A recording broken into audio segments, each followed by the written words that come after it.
Good afternoon and welcome to our first Insights interaction for 2022. My name's Siobhan Williams and I'll be your host for today's event. I'm Head of Mortgages at Pepper Money and welcome. We're really excited about today's event. Some of you may have already attended one of our Insights events in previous years. This year, we've changed it up a little bit and we'll be delivering you insights on a quarterly basis. Some of these might be digital, some of these might be face-to-face events. So please, if you really enjoy today, stay tuned for the next events that will come throughout the year.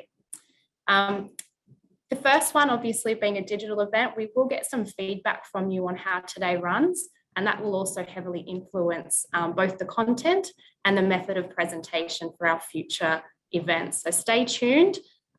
We have CPD points for today's session. That's one CPD point, and that code will also be shared with you post-event.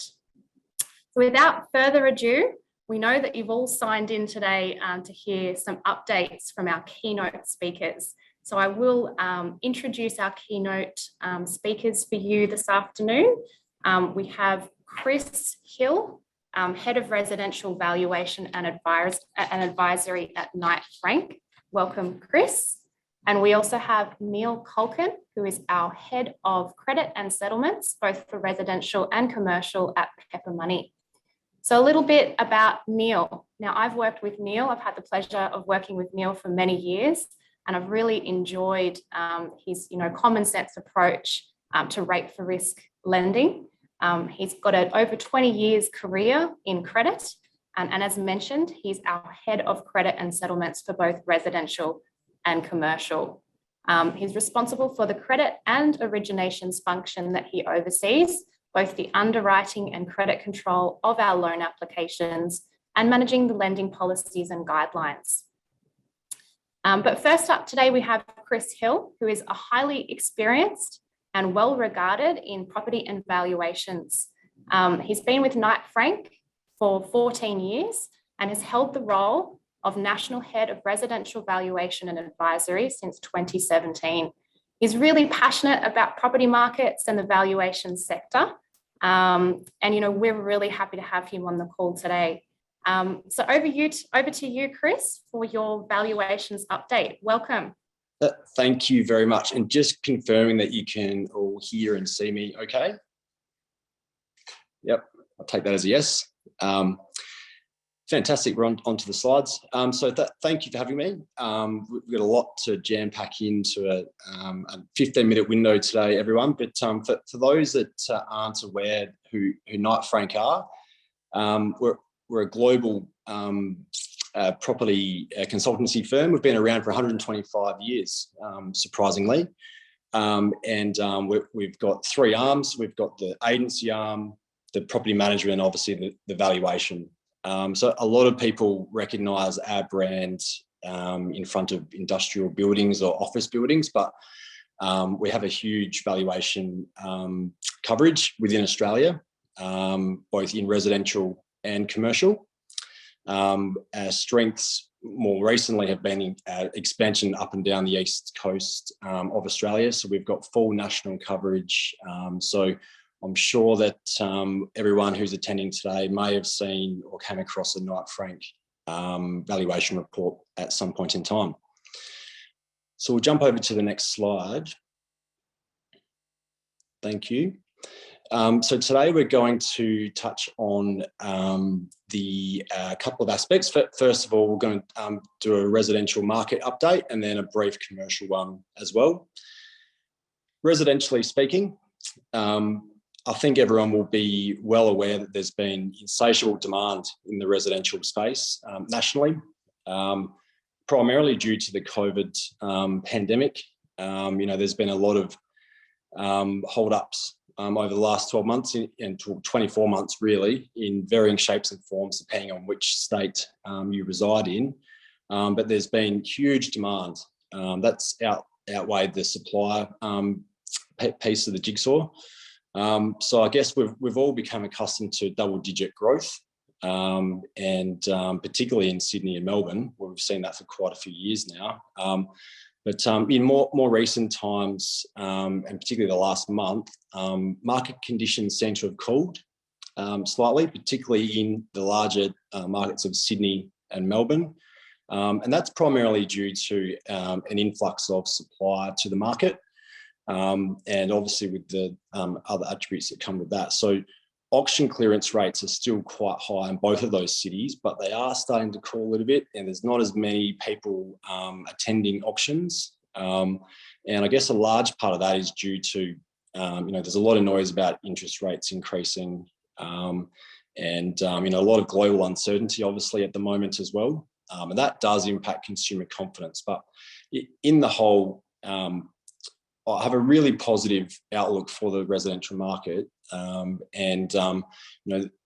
double-digit growth wasn't going to be sustainable anyway. So I think it's going to be interesting to see what happens when the borders open. We've got some of that migration back into Australia, but it's not all doom and gloom and slow down. Obviously, it's some big positives are that Southeast Queensland and Adelaide are both still predicted to continue on for at least another 12 to 18 months with that strong growth. So they're both benefiting from interstate, domestic migration. I think some of the state premiers might have had something to do with that over the last 12 to 18 months.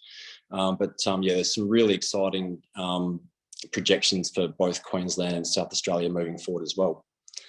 Over to the commercial side. So again, just back to my earlier point that Knight Frank, we're specialists in commercial and residential.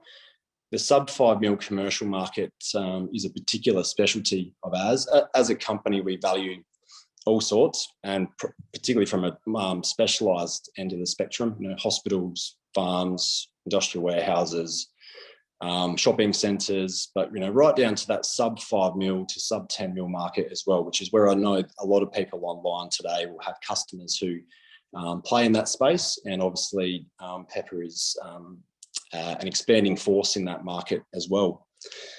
Similar to the residential market, the commercial market has had insatiable demand. There's just been a huge push for inquiry and purchaser activity in that in the commercial market, particularly at that sub 10 to 20 mil space. That's primarily being driven by owner occupiers in that sub 10 mil space, but also investors chasing decent returns. And in that, the investment space, anything of 5 years in nature, I mean, that's driving tight yields of 3.5 to 4.5%. So that's obviously really strong results at that end of the market. So the commercial market is really strong nationally. There's obviously some standout segments within that, industrial being one. I think it's well recorded in the advertisements of how well industrial is going, but it does cover all aspects of the market. Office is probably at the other end of the spectrum. There's been a lot of noise around, the working from home environment. Is that going to continue? What does the next, 12 months look like for that? But we're seeing a lot of the corporates are preferring to get staff back into offices. I think a lot of people, me included, are sick of working from home. We're all people. We like being in teams and working in those group environments. So we are starting to see, particularly from a Melbourne point of view, where I'm based, that there's increased, flow of people back into the Melbourne CBD, which is great for vibrancy. We might jump over onto the next slide now.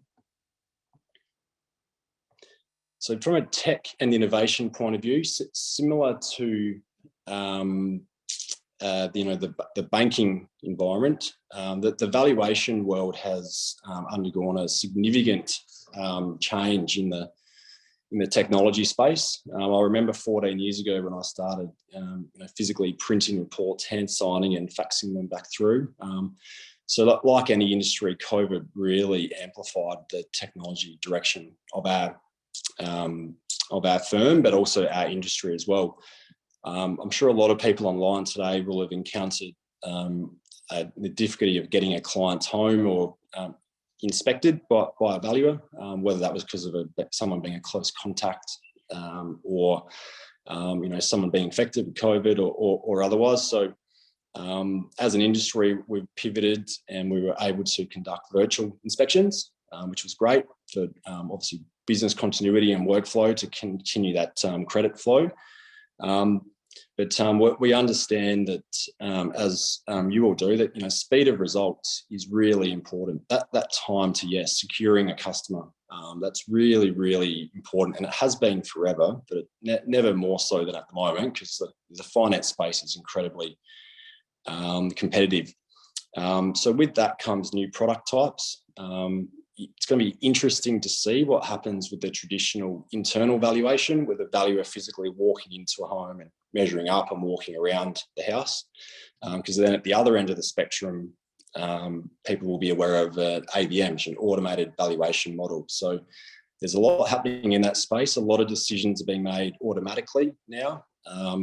It does help the process. It's obviously a lot quicker. The quality is in question. There's probably a time and a place for it, but all valuation firms are increasing their focus on how we can do things quicker, more efficiently, and obviously improve that accuracy for you and your clients as well. Another aspect I thought I'd touch on today was flooding. It's obviously quite topical. It's devastating to see some of the damage which has been seen across the, particularly northern New South Wales and in Queensland as well. And not to mention, sadly, it seems to, hopefully it's not an annual thing, but it's becoming more regular. So with that comes increased questions from financiers, but also from a society and as a whole. Climate change, where are we heading? What's the norm? What is a 1 in 100 year flood?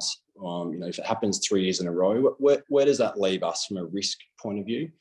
So it's going to be really interesting to see what the government decides to do as far as flood maps and zoning and where we can and can't get insurance. But I guess looking at it from today's piece, we as valuation firms are compelled to, we should all be and are looking at flood maps. We're reporting that through risk ratings and reports. And for properties at the moment which have been impacted, which I'm sure lots of people online today may have customers who have been, unfortunately. So you will see some reports with risk ratings and no doubt some as if complete assessments on there which are taking into account insurance payouts or quotes to rectify works and to bring a home back up to a livable standard. So it's obviously a really important aspect for the financiers to be across, just to make sure that their asset is in tip-top condition and they're not unnecessarily exposed.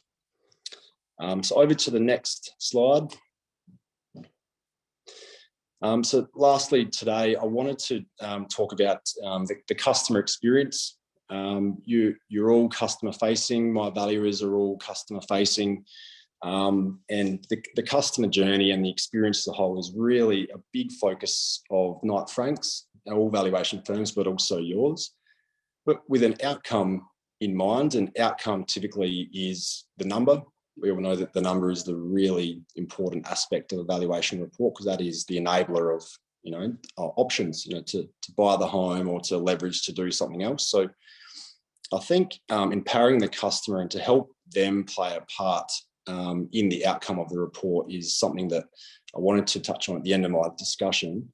I just wanted to flag the opportunity for everyone online to, if you are meeting with customers at that point in time of lining up the customer estimate, it's a really good time to have that discussion with them to, one, I guess if they're not across the property market, maybe they could do some research, realestate.com or Domain or other mediums to really use some of those platforms to help solidify the number. And in some instances, you may be able to attach some of those sales reports to CoreLogic at the same time as ordering the job as well. So that will obviously then appear for the valuer to have access to at the back end. So I guess my main message is to empower and involve the customer in that customer estimate process as early as possible. That can help manage their expectations at one end, but also if a lot of people keep an eye on the local market, they're aware of a sale on their street or in their suburb, the value in it may not be, that will, at least before the reporting process is started, allow them to bring that to the valuer's attention up front. And obviously that would be really beneficial to make them feel like they're listened to and heard. And also highly likely it may have an impact on the reporting as well, if it is something that the valuer may have overlooked. At the other end of it, once a report is completed, if there is a discrepancy in the value or there's a question of that, there's obviously processes via the system for an action update or a query on the number, so that there's a process there. But I encourage everyone to work with the customers at the front end, because it could avoid the rework and hardship at the other end as well. So at the end of the day, I'll put my hand up and say it's not an exact science, and the valuation can cause a lot of frustration, but it can also be quite a seamless process if we're all working together in the interests of the customer. So we're always open to feedback, and if there's ever any questions on a valuation report, be that sales or otherwise, I really encourage you to document them and reach out to the valuer for question. So that's the end of my presentation today. I hope it's been insightful, and thank you very much for letting me join your conversation.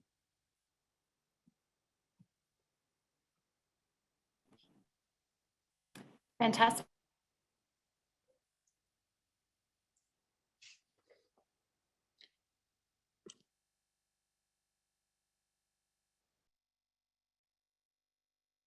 In the chat today will be filtered back through Chris to answer post-event, and we'll endeavour to get those responses to you as quickly as we can. Now handing over to our Head of Credit, Neil Culkin. Welcome, Neil.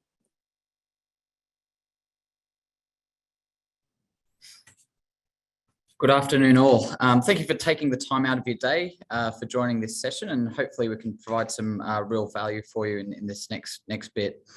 Over the last 6 months, we've released a number of new products, policies, and digital services, and I'm excited today to have the opportunity to talk to you all and bring together these offerings into what we've packaged in terms of our loan submission process. Today, I will provide a refresh on the Peppers solutions, how we can provide confidence and simplicity through the origination journey, as well as provide insights as to what credit actually do and what's important to us and what we look at. And from there, obviously, how we can work effectively together. Just move on to the next slide now. Thanks. So here, to start off, what are our customer solutions? So our home loan range of products has been constructed to meet the credit needs of basically any credit eligible customer who has an adequate security. As Siobhan mentioned earlier, we've very well experienced in rate for risk lending, and our products are structured that way. So this includes products that meet the customer needs where other lenders don't or may not have available products to assist, particularly as we move down the credit curve. Our product guide does have the full details of the product range. However, on the slide here, we've illustrated the offering in terms of some key personas. And the range is designed to meet the various goals of customers, regardless of their credit history, whether they're entering the market for the first time, upsizing, growing their investment portfolio, growing their businesses, or looking for more cost-effective lending. Our loan solutions provide a range of loan features, as you can see on the screen there, and allow a variety of loan purposes as well. Don't be afraid of disclosing loan purposes to us up front. We know that customers have unique objectives, and to be honest, we are very open-minded in terms of providing solutions for those, unique customer circumstances. Be mindful though, with loan purposes, we are obligated through a variety of different, compliance measures to understand what the proceeds are for. So, in particular, AML, substantial benefit or vulnerable customers, there's implications for us there in understanding the transaction fully. And so if a disclosure around a loan purposes is a bit unclear, that can be a little bit of a red flag for us. So just be upfront. We have a very open mind, and if it makes sense, we're here to assist. We take a variety of different income types, and our DNA is to assist those customers who have experienced those events or adverse events that real life has thrown their way, and they might be ready to re-enter the market or tidy up what their current circumstance is.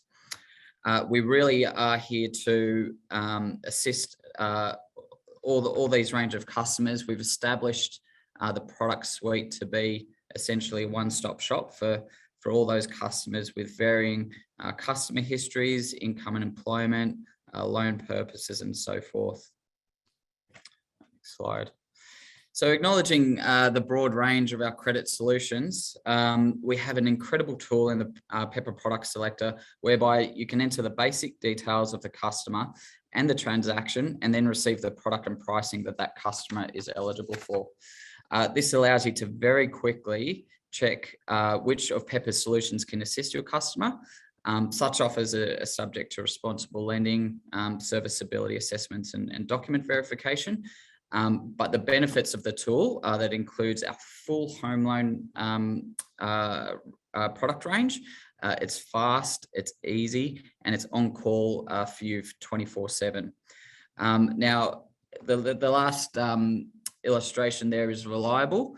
Just to demonstrate how reliable it is, it's that the decision engine sitting behind PPS is exactly the same credit decision engine that the credit team use. So we're getting the same answers that you're seeing on that front end. So as you do sort of flick through our product guide, or you're faced with a customer with varying attributes, the Pepper Product Selector is a really fast and streamlined way of checking that eligibility really quickly.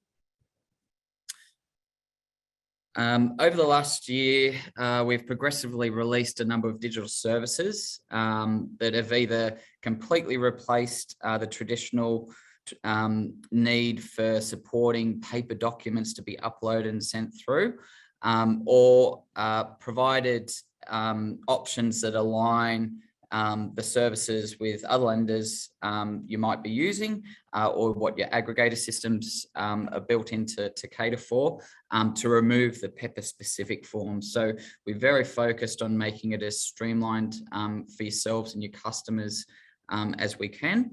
And that includes removing that documentation, which we can otherwise source digitally, or removing those Pepper specific processes, which you might have to do above and beyond what you would do for other lenders. We're intending on improving this even further over 2022, leveraging what you do within your CRM or through what your aggregator processes are. The application itself allows for an online submission from your CRM, which I have no doubt you're all very familiar with. But I did want to highlight some of the digital services that are now available with Pepper. So we now accept the next gen responsible lending form through the compliance tab, which I'm sure all of you are familiar with. That removes the Pepper specific requirements and objectives form. So we've aligned to what you're most likely using for other lenders there. We've got e-signing capability for our privacy consent and that responsible lending form. So removing the need for customers to, or for yourself to print off that form and get the customer to sign it and then rescan it. Our remaining forms will be digitalized shortly. Our customer identification, we do have that digital capability now through IDU. So another option there, in addition to the face-to-face identification, Zip ID or Australia Post. But certainly I understand a lot of you are familiar with IDU and use it for other lenders. So that's now an option for yourselves as well. We verify loan conduct for refinance applications through CCR. So we do not require loan statements to be submitted where that repayment history information is available on that credit file. And I really encourage you all to really maximize that. It's particularly if you use the PPS tool up front. If you use PPS, you will get the customer's access seeker, which provides that repayment history information. And that alleviates you needing to ask the customer for pages and pages of loan statements, you having to trawl through them to double check the history, and then obviously submitting them through to us. So highly encourage you, please, really rely on that CCR information, because we certainly are, and don't need those loan statements to be sent through. And then finally, in November last year, we released our AVM and desktop valuation methodologies. So in the product guide, we do list out there what the eligibility criteria is for each of those valuation options. Also, when you go into the CoreLogic Property Hub to order a valuation, the rules are inbuilt there as well, and that will serve you up what valuation type the particular transaction is eligible for. I really encourage you guys to use that. It's very exciting if we can, if the customer is eligible for an AVM, obviously that really speeds up the application approval process, and we're really excited with that capability having been delivered. And then, there is some, I guess, more traditional supporting documentation that we still require, being the income verification, and then some transaction-specific documents for purchase and refinance. We are exploring digital services, and we're really hoping to be able to deliver something more digital to you all later this year. But please take advantage of those digital services. We're excited, and we know that where those digital services have been utilised in the application process, it really does simplify, streamline, and reduce the number of touches that we might be, needing to go back and forth for. Very highly encouraged, and just, leading on to application tips. Look, we are very much focused on making it easy for customers to deal with you, and obviously yourself to deal with us. Highly invested in doing that. So a couple of tips from, I guess, the inside looking out, to reduce that effort and hopefully reduce the number of touches and so forth. So please, you only need to provide the required documents. I can understand some aggregators require documentation, you to collect documentation from a customer that's above what a lender may actually need. So really encourage to send through the documents to us that you that we need. In your background notes, particularly where there's a unique circumstance, we love a good story, or whether that be something to do with a transaction or an adverse credit sort of life event, please do discuss it. A nice concise story for us really does give us the comfort around what's happening with the customer, and it'll, it really will go straight through if it's comprehensive. I understand, all of you out there, getting approval back, loads of conditions. We don't like putting them on, and you don't like receiving them. So, just check for inconsistencies, because that's part of, our job as a lender to make sure things are consistent. Make sure all the forms are completed and signed by where required, because if they're not, that can be an extra condition to come back, and submit all the forms and documents up front. We are very invested ourselves in reducing the number of quick conditions, and hopefully those digital tools that we have released will have, included in those frameworks, are the safeguards to hopefully, ensure that it's submitted correctly the first time. And the final tip is just to be aware of customer vulnerability red flags. I am genuinely impressed at the quality of applications that do come through our broker channel, but it's always something to, you are all on the front line discussing these transactions with customers. and you may be faced or have the opportunity to be aware of whether there's a vulnerability or not. And we can process the loan accordingly, whether that's with legal advice or some form of additional advice. It's just important for us, as loans can progress, in some cases, and that vulnerability is somewhat obvious at the interview stage, but not to us. We can sort of having to be dealing with that later. So just a tip there. So just to give some insight as to what a credit officer actually does, and what's important to us when we look at a loan and make the decision to approve it. So here are the core, I guess, pillars of what the guys are looking at. Firstly, as I mentioned, the decision engine. When the loan's submitted to us, it does hit our internal credit decision engine. As I mentioned, that's the same as PPS, so we're getting the exact same product eligibility that you guys are. And obviously the supporting docs need to come through to verify all the information and so forth. Then when we're looking at it, we're understanding who our customer is. So the borrowing structure, generally it's pretty straightforward. But certainly if there's company or trust structures, we do need to look at beneficial owners and so forth. Understanding the broader background of the customer, particularly where there is possibly a non-conforming sort of element, a unique circumstance, whether that's a transaction or a non-conforming sort of adverse credit history.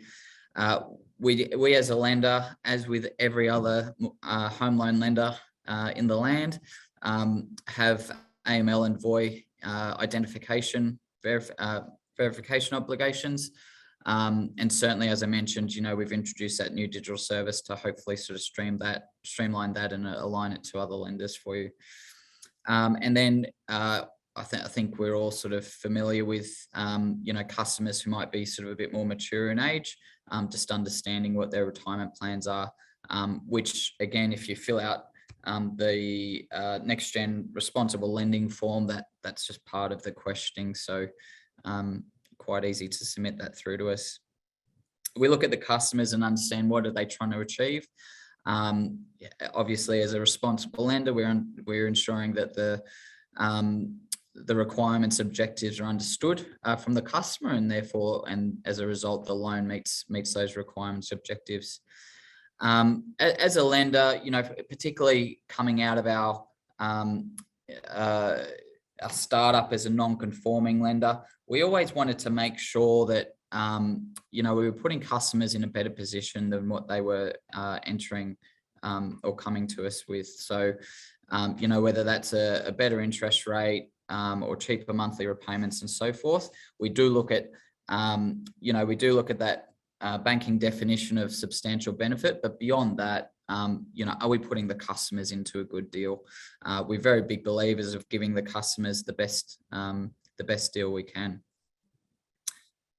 And apologies, the chat's just coming up on the slide. I can't quite send it. And then we just validate the product just to ensure that we are giving the customer the right product.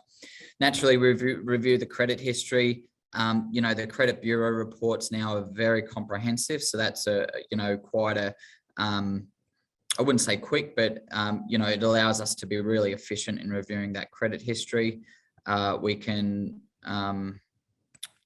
understand their savings history and so forth. Now, particularly for customers who have that adverse credit history, that's what we've got the specialist product in market for. We've been writing specialist loans for over 20 years. We're very comfortable writing it.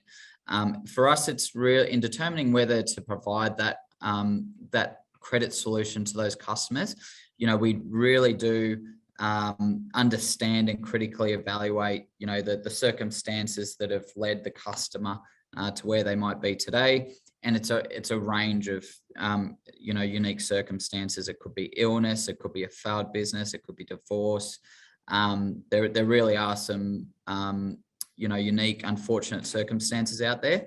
And the key for us is to understand the circumstances that led to that event. Has their situation cured, or we do see cases where the customers are simply over indebted and simply cannot afford the level of debt they've got. And for those customers, will our loan clean up their debt situation and cheapen that repayment for them. And they're really the decision points we look at for non-conforming. I'm sure there's a number of you out there that may not have dealt with non-conforming customers, or you might be a little bit cautious in dealing with them. These are customers who are looking for those credit solutions. We know that customers can have these unfortunate events, and we know that they perform well once they do come to us. So don't be shy of non-conforming customers. We do need to understand that their background, but certainly have that credit solution ready and available for them. Obviously, the next one, I think we're all familiar with, kind of customer afford the loan.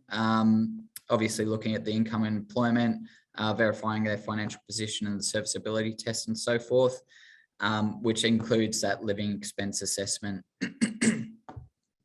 Then we're onto the security check. Look, certainly on our home loan product, we've got those options there around AVM and desktop valuations now. Again, I really encourage you when you are ordering a valuation to check the eligibility on the Property Hub for those shorter turnaround time valuations. The only addition I would just make in terms of the security check is, I'm sure a lot of you would have noticed, particularly in our product guide now, we've got the commercial offering that caters for small ticket commercial properties with loan amounts up to 3 million. It also caters for more unique residential securities. So whether they might be studios or sort of higher end properties requiring a higher loan amount, we do have those solutions there and under that product as well. So if you see there is a bit of an adverse non-prime residential security characteristic, we do have that product there as well. So please, check with our scenarios team or your BDM as to whether it might fit that commercial product. And then naturally, as a lender, we'll bring it together at the end and complete that responsible lending assessment, validating that the loan meets their customer requirements objectives. It won't put them in financial hardship. We understand any foreseeable changes. Conflicting information is investigated if there is any, and we then complete the not unsuitability assessment. Now, that's, as a lender, what a credit officer would look like. I would envisage that, as most of you, deal with a customer and, determine that eligibility and search for a loan product for them as well. You're doing quite a similar sort of determination on the customer as well. So we can really sort of leverage the information that you glean from the customer in that submission, and the more comprehensive you can include the background of the customer in your notes, the more simpler it'll sort of come through and get that approval. Now, before finishing up, I just wanted to highlight to you our new recent product release. So in order to provide an affordable solution for a new customer niche, we have released the Near Prime Clear product. The product caters for clean credit customers who fall just outside prime lending, and at an attractive price point. So the product caters for self-employed customers who require, a non-prime type of income verification, which is allowing that 1 year's tax return for full doc applications, or that one form of income verification for alt doc. It allows income from shorter termed employment, And it also allows non-prime loan purposes. So whether that's business purposes, higher levels of debt consolidation, repayment of tax debts that are not overdue. The full details of the product are in the product guide, so I really encourage you to look at those. But essentially, through the spring and summer promotions, we found that targeted product for those clean credit customers really hits the mark with a really attractive price point. So please be aware that product is now in that range, and check out the product guide. In closing, at Pepper, we are very committed and invested in providing a fast, simple, and frictionless loan approvals. We're here to provide the right solutions for your customers. A number of changes we've deployed over the last 12 months have been following the feedback from a lot of you, and we continue to welcome that feedback, particularly in terms of digital solutions we can leverage that you might be using for other lenders or for your aggregators. So look, that's the end of my section. Thank you very much for your time, and wish you all the success for 2022.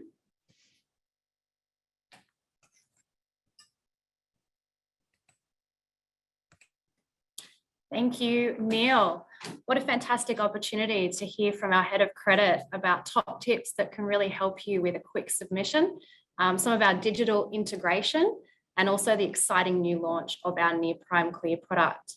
I also took some great key points from Chris Hill earlier, positive outlook for our residential market, particularly in Southeast Queensland and Adelaide, as well as some positive tight yields on commercial investments sort of in that 5-year space.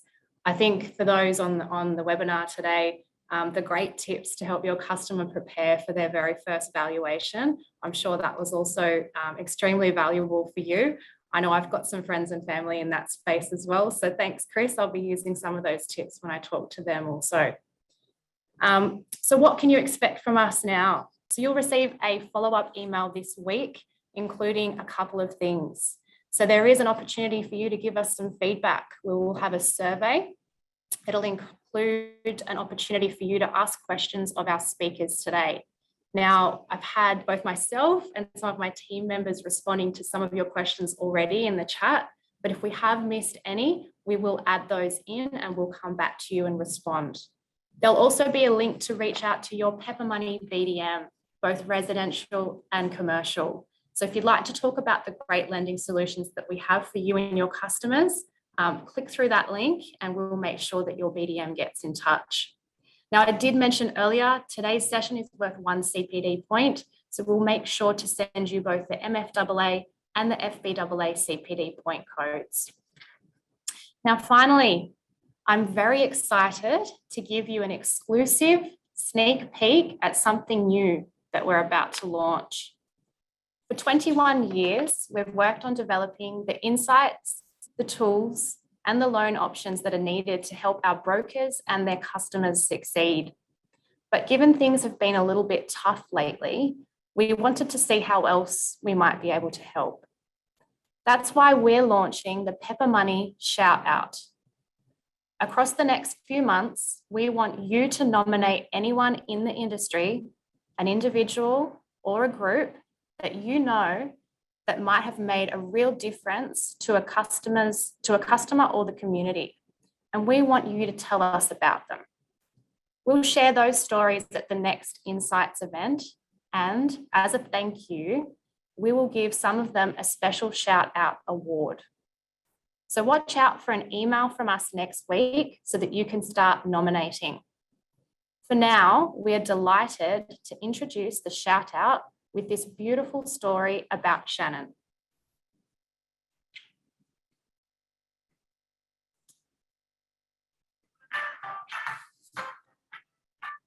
Hello. Hey, Shannon, it's Adrian from Pepper Money. How are you? Good, mate. How are you? I'm all right.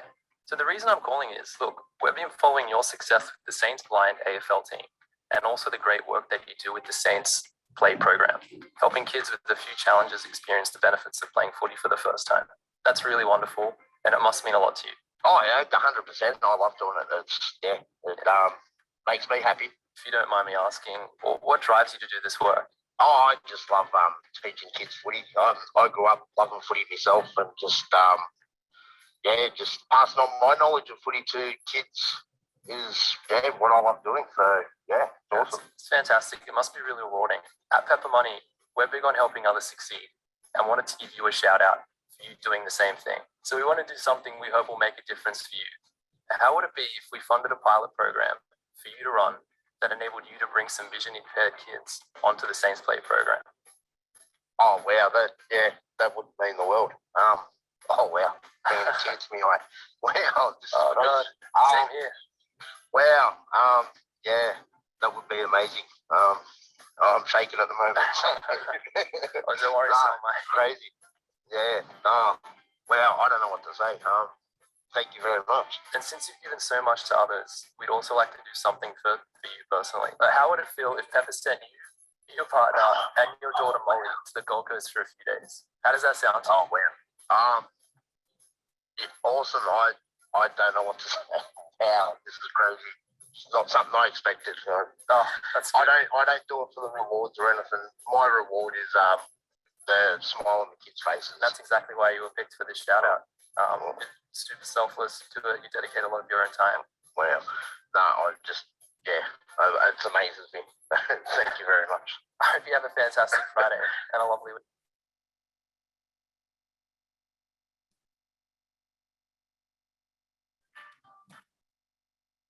Okay, so that's a little bit about Shannon's story. I'm sure you will all agree that it was very much worth the shout out that we were able to deliver there. So if you do, or if you can think of a customer or a group out there that is deserving of a shout out, please make sure that you stay tuned for that email and get nominating in due course.